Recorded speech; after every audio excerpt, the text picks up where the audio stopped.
Gopal Snacks Q3 FY26 results, recovery phase, margin surge or growth roadmap explained.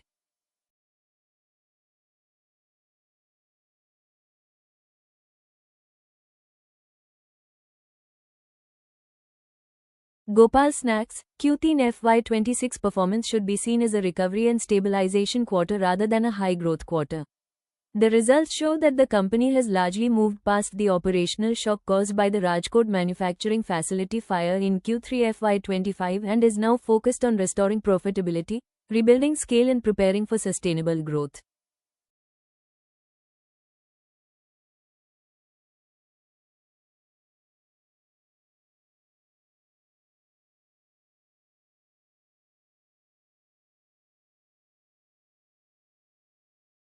Let's start with the top line performance. Revenue from operations for Q3 FY26 stood at 400.8 crore rupees, reflecting a 6.7% quarter-on-quarter growth over Q2 FY26. On a year-on-year basis, revenue growth was modest at 1.8%, but this year comparison does not fully capture the improvement in underlying business conditions.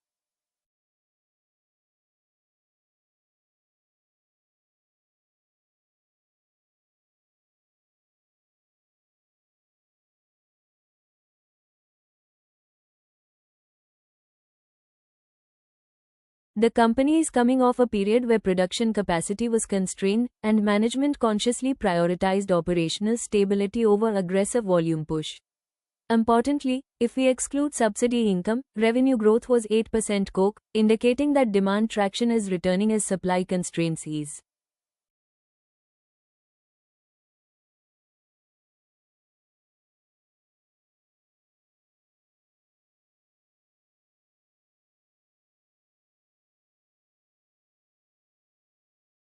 This suggests that Q3 FY26 is not a peak quarter but a base building quarter. Now let's move to segment level performance, which gives us better insight into demand trends. The Gathia segment, which is a core revenue contributor, recorded a 10.6% COGE growth and 9.1% year growth.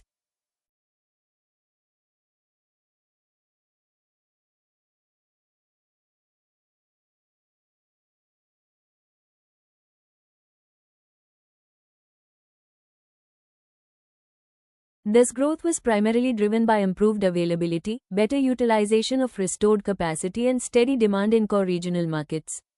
The Gathia segment's performance is particularly important because it reflects the company's ability to defend market share in its strongest category despite competitive intensity.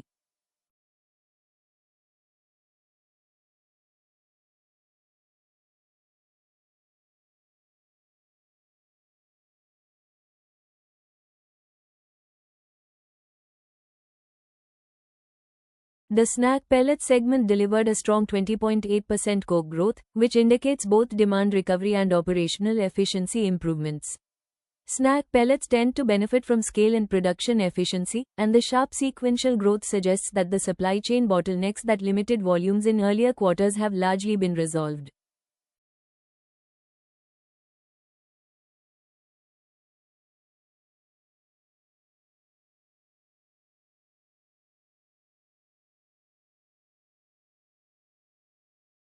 From an operational perspective, the Modasa facility ramp-up was one of the most critical developments in the quarter.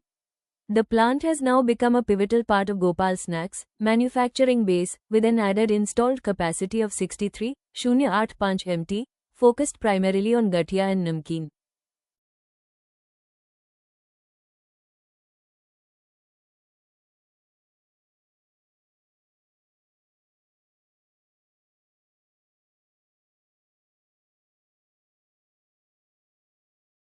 This ramp-up helped offset the production loss from the Rajkot facility and significantly strengthened the company's ability to meet market demand without relying excessively on third-party manufacturers.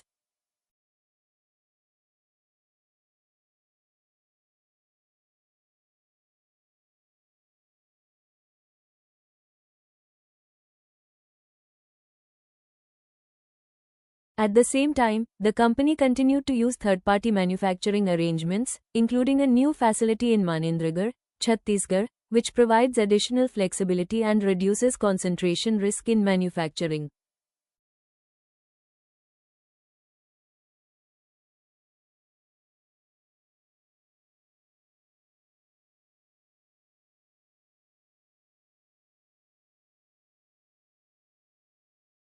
EBITDA for the quarter came in at 30.4 crore rupees, representing a 25.8% sequential growth and a massive 95.8% year-on-year growth.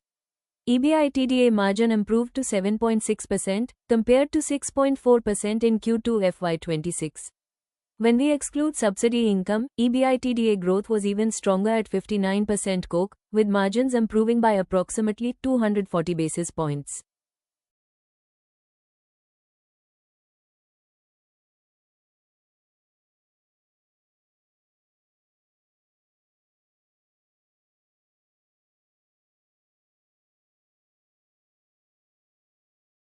This improvement was driven by a combination of cost optimization initiatives, improved production leverage at the Modasa facility, better capacity utilization and tighter control over operational inefficiencies.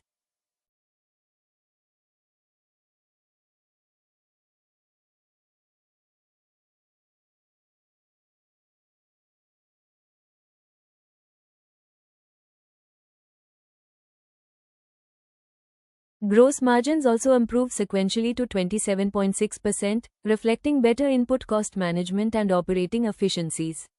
This is a key signal for investors, as it indicates that margin recovery is not purely accounting driven but operationally supported.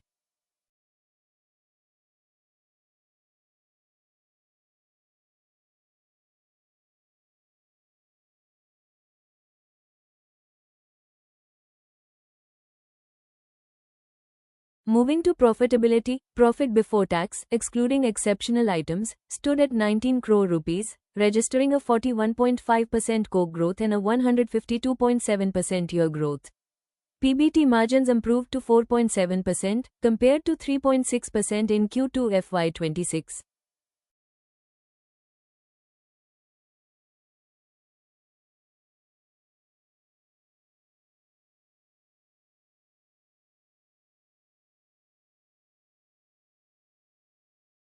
Profit after tax for the quarter was 15.5 crore rupees, with a margin of 3.9%.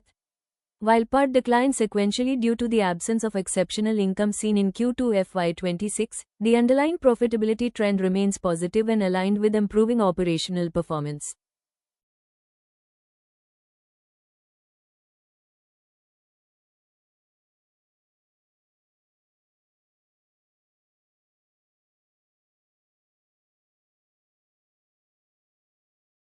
Another important aspect of the quarter was advertising and brand investment. Advertisement and sales promotion expenses increased to 1.9% of revenue, compared to 1.2% in Q2 FY26. This increase reflects a conscious strategic decision by management to reinvest in brand visibility as production stabilizes.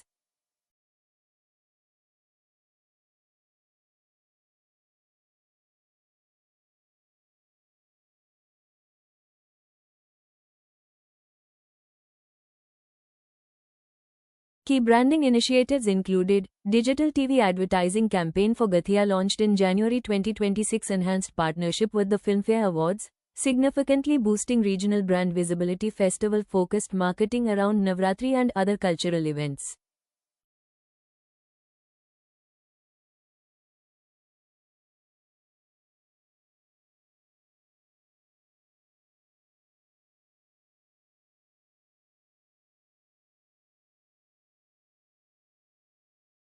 These initiatives are aimed at strengthening recall, supporting premium pricing and expanding reach beyond core markets.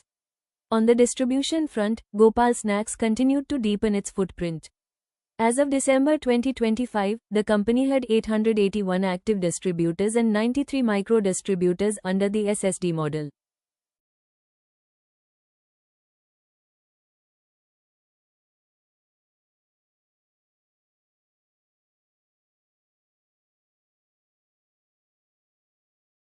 This network expansion helped drive strong growth in non-core regions, with other states recording a robust 28.7% year growth. Additionally, SKUs priced above 10 rupees delivered a 12% year growth, indicating improving consumer acceptance of higher value products, an important signal for margin sustainability.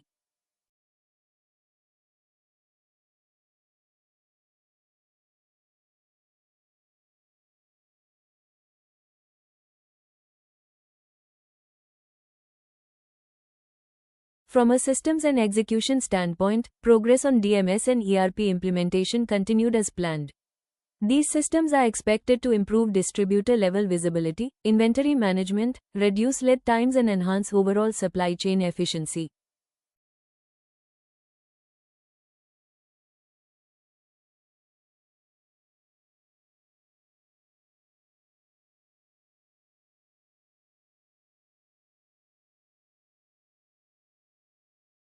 Over the medium term, this should support better working capital control and more predictable execution.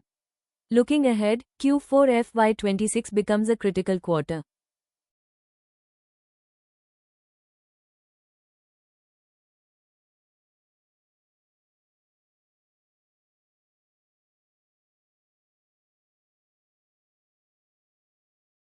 With the Modasa facility fully operational, improved margins and rising brand investments, investors should track sustainability of EBITDA margins above 7% volume growth as supply constraints fully ease return on advertising spend.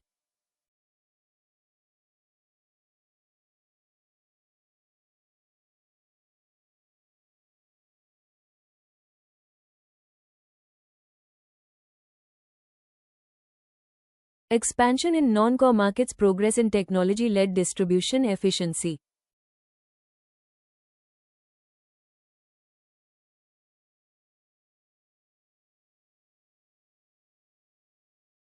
In conclusion, Q3 FY26 confirms that Gopal Snacks has largely stabilized operations and entered a recovery-driven growth phase. While revenue growth is still modest, the sharp improvement in margins, operational leverage and capacity restoration suggest that the business is structurally stronger than it was a year ago.